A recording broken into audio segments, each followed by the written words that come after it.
আসসালামু আলাইকুম এভরিওয়ান। ২০২৪-এর সাম্প্রতিক দিকের যেই সিরিজ পর্ব আমরা চালু করেছিলাম, সেটার ৩য় ও শেষ পর্ব আজকে। সো চলুন শুরু করি। আল্ট্রা সুপার ক্রিটিক্যাল প্রযুক্তি ব্যবহারে বিশ্বে বাংলাদেশ হচ্ছে ১৩তম।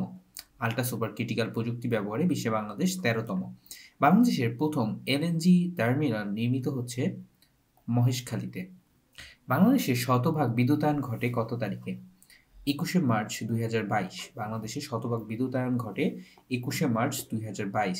দেশের উৎপাদনে আসা বৃহত্তম বিদ্যুৎ প্রকল্প হচ্ছে পায়রা বিদ্যুৎ প্রকল্প। দেশের উৎপাদনে আসা বৃহত্তম বিদ্যুৎ প্রকল্প হচ্ছে পায়রা বিদ্যুৎ প্রকল্প। দেশের সবচেয়ে ব্যয়বহুল বিদ্যুৎ প্রকল্পের নাম রূপপুর। রূপপুর পারমাণবিক বিদ্যুৎ প্রকল্প, যেটা হচ্ছে দেশের সবচেয়ে ব্যয়বহুল বিদ্যুৎ প্রকল্প। দেশের প্রথম কয়লাভিত্তিক বিদ্যুৎ কেন্দ্র হচ্ছে বড়পুকুরিয়া বিদ্যুৎ কেন্দ্র। দেশের প্রথম কয়লাভিত্তিক বিদ্যুৎ কেন্দ্র হচ্ছে বড়পুকুরিয়া বিদ্যুৎ কেন্দ্র। মৈত্রী super thermal power plant Rampal বিদ্যুৎ কেন্দ্রের প্রধান উপাদান কি? প্রধান উপাদান হচ্ছে কয়লা। প্রথম রূপপুর পারমাণবিক বিদ্যুৎ প্রকল্প গ্রহণ করা হয় ১৯৬১ সালে। প্রথম রূপপুর পারমাণবিক বিদ্যুৎ প্রকল্প গ্রহণ করা হয় ১৯৬১ সালে। কক্সবাজারের মাতারবাড়ি কয়লাভিত্তিক বিদ্যুৎ প্রকল্পের উৎপাদন ক্ষমতা কত? ১২০০ মেগাওয়াট। কক্সবাজারের মাতারবাড়ি কয়লাভিত্তিক বিদ্যুৎ প্রকল্পের উৎপাদন ক্ষমতা হচ্ছে ১২০০ মেগাওয়াট। রূপপুর বিদ্যুৎ প্রকল্প বাস্তবায়নে বাংলাদেশকে সহায়তা করছে যে কোম্পানি, এটা হচ্ছে রোসাটম। এটা হচ্ছে রাশিয়ান একটি কোম্পানি রোসাটম, যারা হচ্ছে রূপপুর বিদ্যুৎ প্রকল্পে বাংলাদেশকে সহায়তা করছে। মাতারবাড়ি কয়লাভিত্তিক বিদ্যুৎ প্রকল্পে সহায়তাকারী দেশ হচ্ছে জাপান। মাতারবাড়ি কয়লাভিত্তিক বিদ্যুৎ প্রকল্পে সহায়তাকারী দেশ হচ্ছে জাপান। প্রথম সাবমেরিন ক্যাবলের মাধ্যমে বিদ্যুতায়ন ঘটে হচ্ছে সন্দ্বীপ, চট্টগ্রাম। পায়রা বিদ্যুৎ কেন্দ্রের জন্য কয়লা আমদানি করা হয় ইন্দোনেশিয়া থেকে। পায়রা বিদ্যুৎ কেন্দ্রের জন্য কয়লা আমদানি করা হয় ইন্দোনেশিয়া থেকে। প্রাকৃতিক গ্যাস সবচেয়ে বেশি ব্যবহৃত হয় বিদ্যুৎ উৎপাদনে।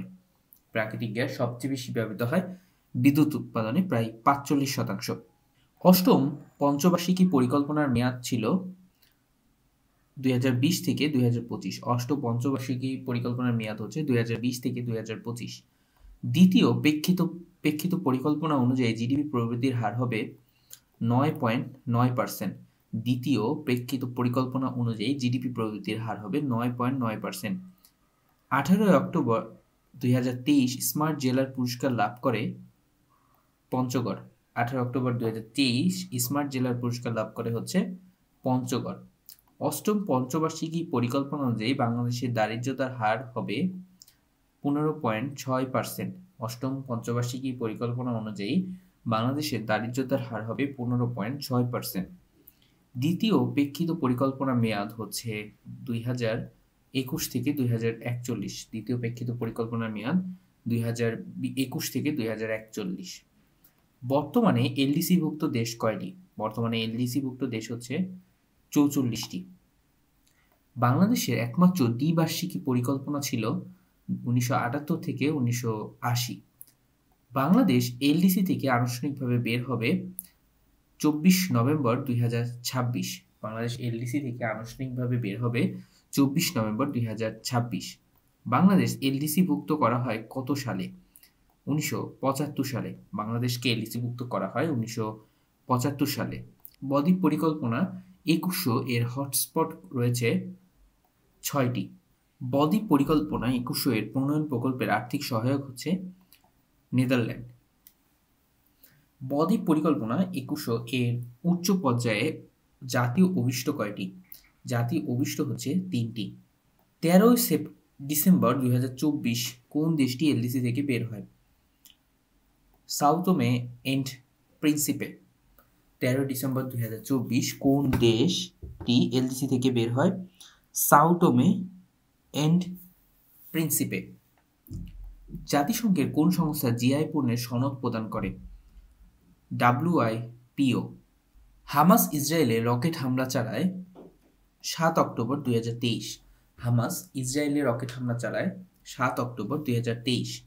ইসরায়েলে হামাসের পরিচালিত অভিযানের নাম হচ্ছে অপারেশন আল আকসা ফ্লাড। ইসরায়েলে হামাসের পরিচালিত অভিযানের নাম হচ্ছে অপারেশন আল আকসা ফ্লাড। 8 অক্টোবর 2023 গাজায় ইসরায়েলের অভিযানের নাম অপারেশন আয়রন সোর্ড। 8 অক্টোবর 2023 গাজায় ইসরায়েলের অভিযানের নাম ছিল অপারেশন আয়রন সোর্ড। গাজা ইস্যুতে আইসিজে-তে ইসরায়েলের বিরুদ্ধে মামলা করে দক্ষিণ আফ্রিকা। গাজা ইস্যুতে আইসিজে-তে ইসরায়েলের বিরুদ্ধে মামলা করে হচ্ছে দক্ষিণ আফ্রিকা।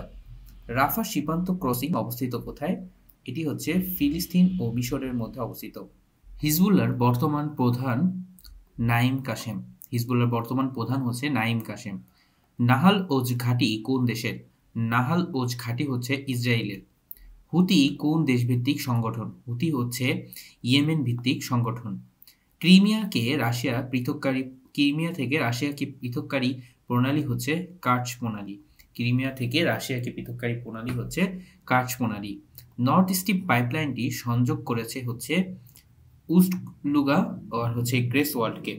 নর্থ স্ট্রিম পাইপলাইনটি সংযুক্ত করেছে উস্টলুগা ও গ্রেফস ওয়ার্ল্ডকে। ইউক্রেন রাশিয়ার যুদ্ধের সূচনা হয় 24 ফেব্রুয়ারি 2022। ইউক্রেন রাশিয়া যুদ্ধের সূচনা হয় 24 ফেব্রুয়ারি 2022। গাজার স্বাধীনতাকামী সংগঠনের নাম হচ্ছে হামাস। ক্রিমিয়া কত সাল থেকে রাশিয়ার অংশ? 2014 সাল থেকে ক্রিমিয়া হচ্ছে রাশিয়ার অংশ। শিশু সহায়তার জরুরি নাম্বার হচ্ছে 1098। শিশু সহায়তার জরুরি নাম্বার হচ্ছে 1098। দুর্নীতি দমন কমিশনের জরুরি নাম্বার হচ্ছে 106। দুর্নীতি দমন কমিশনের জরুরি নাম্বার হচ্ছে 106। বর্তমানে দেশের গ্যাস ক্ষেত্র কয়টি? বর্তমানে দেশের গ্যাস ক্ষেত্র হচ্ছে 29টি। দেশের 54তম নদীবন্দরের নাম হচ্ছে সন্দ্বীপ চট্টগ্রাম। দেশের 54তম নদীবন্দরের নাম সন্দ্বীপ চট্টগ্রাম। বর্তমানে বাংলাদেশে নিবন্ধিত রাজনৈতিক দল আছে 48টি। বর্তমানে বাংলাদেশে নিবন্ধিত রাজনৈতিক দল 48টি। 2024 সালে বাংলাদেশ জাতিসংঘে যোগদানের কত বছর পূর্তি হয়? 50 বছর। বাংলাদেশ ওআইসি এর সদস্যপদ লাভ করে 23 ফেব্রুয়ারি 1973। বাংলাদেশ ওআইসি এর সদস্যপদ লাভ করে 23 ফেব্রুয়ারি 1973। 2024 সালে নিচের কোন ঘটনার হীরক জয়ন্তী পালিত হয়নি? প্রথম, আদমশুমারি গণনা। 2024 সালে ন্যাটো প্রতিষ্ঠার কত বছর পালিত হয়? 2024 সালে ন্যাটো প্রতিষ্ঠার হচ্ছে প্লাটিনাম জয়ন্তী পালিত হয়। মানুষের দেহে প্রথম এমপক্স শনাক্ত হয় 1970 সালে। মানুষের দেহে প্রথম এমপক্স শনাক্ত হয় 1970 সালে। এমপক্স এর নামকরণ করেন কোন দেশের বিজ্ঞানী? ডেনমার্কের বিজ্ঞানী। এমপক্সের ভ্যাকসিন MVA-BN তৈরি করে কোন কোম্পানি? ডেনমার্কের বায়োটেক। ভ্যাকসিন MVA-BN তৈরি করে হচ্ছে ডেনমার্কের বায়োটেক। এরই মাধ্যমে শেষ করছি আমরা 2024-এর সাম্প্রতিক আপডেট। দেখা হবে পরবর্তী ভিডিওতে। সে পর্যন্ত ভালো থাকবেন। আসসালামু আলাইকুম।